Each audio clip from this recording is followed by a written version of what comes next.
Hi, everyone. Welcome to another live with Mel. I'm here with the beautiful, amazing, Oh, talented, phenomenal Oda Jandry from Earth and Sugar. Today, we'll be going over some of her new ventures, talk about some amazing questions you should be asking your wedding cake vendor when you're looking for a cake for your beautiful wedding day. Definitely, as you guys have probably seen on my page, her amazing work.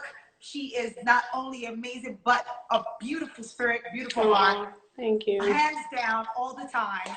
Till I meet Thank you at you. the W, I'm always like, oh my God, I can't wait. But anyway, we're definitely going to have a treat for you guys today and want to make sure that you guys ask all the questions that you need today. Doing the live, chime in, put your question in, plug in. We'll definitely have some great, amazing stuff for you guys today. So before we get started and go into the deep question, I'm going to have her introduce herself and talk a little bit about how she, ventured into the business. I'm going to do the short story. I think I'll bore people with the long story again. But before I started this business, almost 11 years ago, it would be 11 years old this summer in August. Thank you.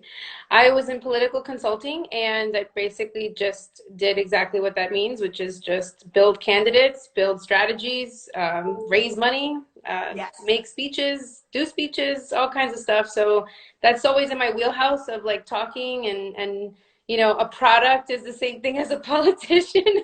You got to sell all of it, right? So Right. that's where I come from. Awesome. So why did you decide to come into the cake industry?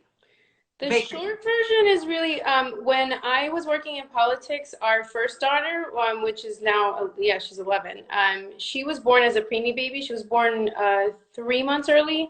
And so really what ended up happening was me having to leave that life, which was 24/7, like just me and a BlackBerry. And there are no days off or hours off in that industry. But I loved it. I really have zero regret. It's probably the one job I miss at least once a day. I think about it. But really, the baking part just sort of snowballed into its own thing. I was home with a baby, and I was no longer needed to like put all these numbers together and all the strategy and analyze data. And I was just really going stir crazy with having, just a baby, which is a lot. And I used to just go around the malls, and I came home one day, I was like telling my husband, I'm like, there's just not much going on with like sweets. And really sweets for me was not because I could bake at the time. I used to just bake with who was my nanny, who helped raise me. And he was like, oh, maybe you could start selling cupcakes. And really that's what I did. I used to literally sit at gyms. Anybody who, like, my husband had a client who was like, can you just let my wife go let her sample some stuff out to your customers? And then after doing that for a while, I ended up coming back one day, and he's like, you need to do volume. And really what I did is I used my sales abilities, and I pitched to Nordstrom and Bloomingdale's coffee shops in the county. Nice. And that was the first thing I actually ever got. But it always sounds better than it is. So I took a break off of that. It's that we're not a plant or a manufacturer, and it's really difficult to do that long term. Yeah. So I took a step back, another baby, and then my husband's like, it's a really expensive hobby. He's like, you could just like not do anything, or you could go back to work, or just pick something. Right. And that's really where the cake stuff came in, is that people kept asking me. And then I drove around for what felt like 2 years, I think, just knocking on wedding planners' doors and anybody who would listen to my story and like really just try the product that I had worked so hard to put together. Right.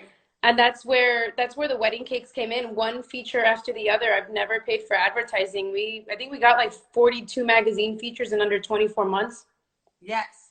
And you guys, I remember when I met you, I had a client that was doing her wedding at Breeze on the Bay.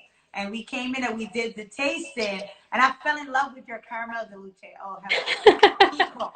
That's a favorite. If you have not tasted her cake, oh my God, hands down, amazing.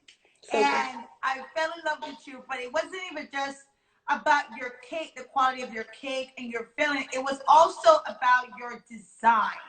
You are amazing when it comes to detail. Talk about your creative vision, because you definitely take the time to really come up with these detailed, elaborate cakes. Yeah, we have a really, like, now it's different because back then it was just me.